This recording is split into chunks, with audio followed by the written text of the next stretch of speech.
Good morning. It's May 29th, just a few days after the extraordinary Schiller Institute conference. I'm Diane Sare, president of the LaRouche organization. What we're going to talk about today is the efforts by Western Europe, the Germans in this case, and obviously the British and the French, and probably some sharks within the Trump administration who are trying to sabotage the potential to end the Ukraine-Russia war. As I'm sure most of you are aware by now, over the weekend, the newly elected chancellor from BlackRock, Friedrich Merz of Germany, said that Germany has eliminated all limits on long-range missiles to Ukraine, all distance limits, and the UK, the US, and France have done the same. Well, shortly after that, the vice chancellor said, oh, no, we haven't done that. That's not the policy. Then Merz said, oh, well, actually, we haven't done that. I was referring to something earlier under the Biden administration. This is really insane. Russia is not going to tolerate being struck with long-range missiles from Western Europe. And the editor-in-chief of Russia's military journal, National Defense, said that they will hold a legal proceeding demonstrating that it's totally legal for Russia to then use Orezhnik missiles to strike the production facilities in Germany of the Taurus missiles. So I don't think it should be hard to see how rapidly this can escalate. And then, of course, today, Friedrich Merz had a press conference with none other than Vladimir Zelensky, where the two of them said they're going to ramp up efforts to collaborate, and they're going to collaborate. He said, Merz said, the two countries will set up joint projects to produce long-range weapons able to strike military targets in Russia and Russian-controlled territory of Ukraine. So this is really alarming. Now, let me tell you what Lavrov had to say, Lavrov being the foreign minister of Russia, in response to this. He said, Europe has once again found itself a Nazi flag by committing to a completely misguided, disastrous venture of inflicting a strategic defeat on Russia.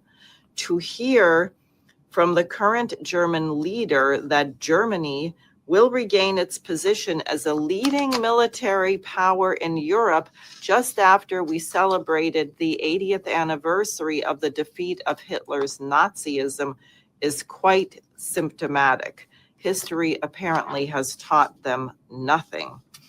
Now, I can say also that Lavrov gave a press conference. He traveled to Turkey, met with Hakan Fidan, the foreign minister of Turkey, formerly known as Turkey, and they have announced a number of initiatives together. They also wanted to express their common position on the Palestinian issue. They said, we believe that the developments in Gaza and on the West Bank are unacceptable. Prospects for establishing a Palestinian state as required by a UN resolution are deliberately destroyed by creating facts on the ground. Lavrov made some pointed remarks, which I think people should consider, given that President Trump actually said when a reporter questioned him at an airport that he was completely unaware of an incident reported by someone from the Russian Air Defense Force that President Putin's helicopter had flown into a swarm of drones when he went to visit people in the Kursk region. The way the incident was described was as if Ukraine was launching a whole bunch of drones. They may have intensified the effort knowing that Putin was traveling there, not that the drones were all targeting his helicopter exactly, but it created a very, very dangerous situation for the Russian head of state to be flying literally into a combat zone. And the Ukrainians in this area, the Russians, shot down over 1,000 drones in some neighborhoods a handful, I think 12 drones got through and killed a number of civilians. Now, it seems that Trump was not briefed on any of this, and he made this Truth Social post a few days ago saying, I don't know what's gotten into Putin. He's crazy. Why is he striking Ukraine? Well, he's striking Ukraine because the Ukrainians are launching thousands of drones that are killing civilians in Russia, although fortunately the Russians are very good at shooting them down. So Lavrov said the following, and please consider this.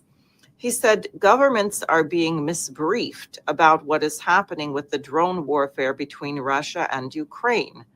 The fact that those whose job consists of briefing their leaders about what happens with the Ukraine crisis have been failing to report the truth means that they either do not want to know the truth or they are seeking to conceal it.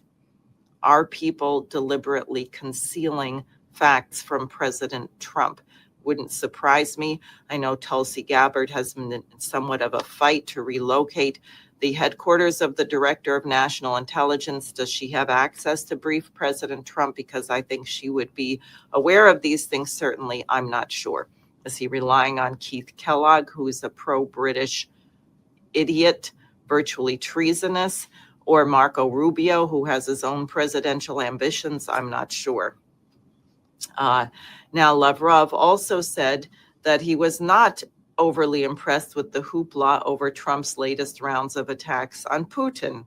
Lavrov, and the Russians are very level-headed, he said, regarding what you referred to as shifts in President Donald Trump's statements, changes in rhetoric are common among many world leaders. For instance, until recently, all of Europe was shouting in unison, no ceasefire, pump Ukraine full of weapons.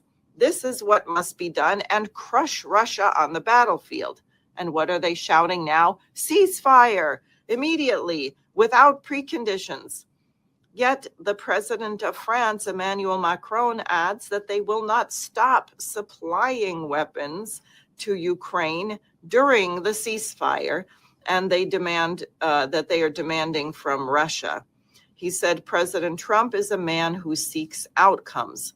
When he perceives that his endeavors to advance a settlement, as agreed with President Vladimir Putin, when he observes that a group of European representatives has commenced sabotaging these efforts by inciting Ukraine to take utterly reckless actions, including drone attacks on Moscow and other cities, even targeting the helicopter of the president of the Russian Federation, naturally certain emotions may manifest in him. As a man who does not tolerate impediments in the pursuit of noble objectives, President Trump developed certain evaluations, a particular rhetoric. The key here is not to focus on the rhetoric, but to ensure that Europe ceases to sabotage the movement toward peace. So there you have it from the Russian foreign minister, very well reasoned, making it clear where he stands. Now, very exciting news. Sébastien Perimoni from the French Schiller Institute is actually in Russia at the May 27th through 29th International Security Conference. He was interviewed both by TASS and RIA Novosti, and he stressed that the meeting, in the interview, that this meeting of security representatives is fundamental for the future of the world. Apparently, he said there were about 130 nations represented here. So hello, Western Europe. There's 130 nations out of 200 nations meeting in Russia to discuss security. You might consider you're in the minority of the world. And he said the tension is being caused by the transition to a multipolar world, which is resisted by states seeking to maintain their hegemony. Now, on other news, Marco Rubio is pressuring the Organization of American States to build some kind of inter-American military force in Haiti. This is really disgusting and hypocritical. If the United States was not just using Haiti as a drug transshipment point and allowing that nation to develop based on the talent and patriotism of its own citizens, Haiti would be able to develop. Also, the United States sabotaged potential for a complete, beautiful reconstruction of Port-au-Prince in collaboration with China by insisting that Haiti recognize Taiwan and not China. Now, the last thing I want to report today is just really gut-wrenching, but we cannot allow this genocide going on in Gaza and the stupid disaster of this Gaza Humanitarian Fund, which is simply a fig leaf to try and cover up the genocide committing to assuage people who may feel a pang of guilt over what they are doing. It is not a serious relief effort so far, and the first day of distribution of food boxes was quite chaotic, with the IDF opening fire, killing at least 3 Palestinians, etc. But this tragedy, which I hope you have heard of, was about the pediatrician who was working in an emergency room, and the IDF, her husband also being a doctor, targeted her home with a rocket. The first rocket failed to detonate, so her medical doctor husband, who was outside with their newborn baby, rushed in to try and get the children out to save them, 9 children. And the Israelis sent a second rocket, which exploded. This is typical Israeli, by the way, Mossad operation, where they create a disaster, allow the emergency rescue personnel to come in, and then kill them all. So 9 of her 10 children were killed. Her husband is fighting for his life in a critical care unit, as is their newborn infant. These crimes absolutely have to stop. The United States, this government, is going to be known as being complicit in them. And it is very hard to imagine that President Trump or any American leader will be able to bring peace as long as we do not halt the brutal genocide being carried out by Israel with our weapons against the Palestinian people. Now, finally, I just want to urge everybody who has watched this update to please support the LaRouche organization. If you give a monthly donation of $10 or more, you will receive in your email inbox the Executive Intelligence Review Daily Alert. At a recent conference, former CIA analyst Ray McGovern made the point that he actually reads the Daily Alert every morning, and particularly if he has to get on a news show or give a briefing. It's the best intelligence around, and you can get it by giving $10 a month or more. If you can give $25 or $50 a month, by all means, don't let me discourage you. We need the funds to print, to be in Washington, D.C., to be organizing for the new paradigm. So thank you very much for listening. Have a wonderful day, and please sign up for a regular monthly donation.